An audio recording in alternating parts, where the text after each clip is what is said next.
Update po tayo guys. Umuulan na po dito sa Biglan, Aurora. Nandito po ako sa Barangay Paltic po, dito sa amin, dito sa Middleport. May nagtatanong po kasi kung kamusta daw po yung dagat. Yan po yung itsura po ng dagat. Yan po siya guys na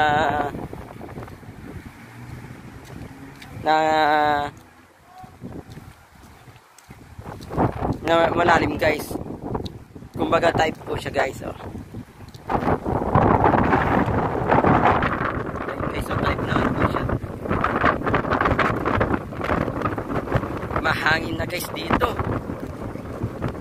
Hindi naman gaanong kahangin dito sa Middleport eh, oh. Bihira lang po yan. Mahangin naman ang kaso. Napakadaming bangka guys. Kawawa po yan kapag nagkaroon ng tsunami. Kaya pray natin sa Panginoon, huwag magkaroon po ng tsunami dito sa lugar na Biglan, Aurora. Pati na rin po sa lahat po ng parte po dito sa Aurora. Pati na rin po sa ibang tatamaan po sa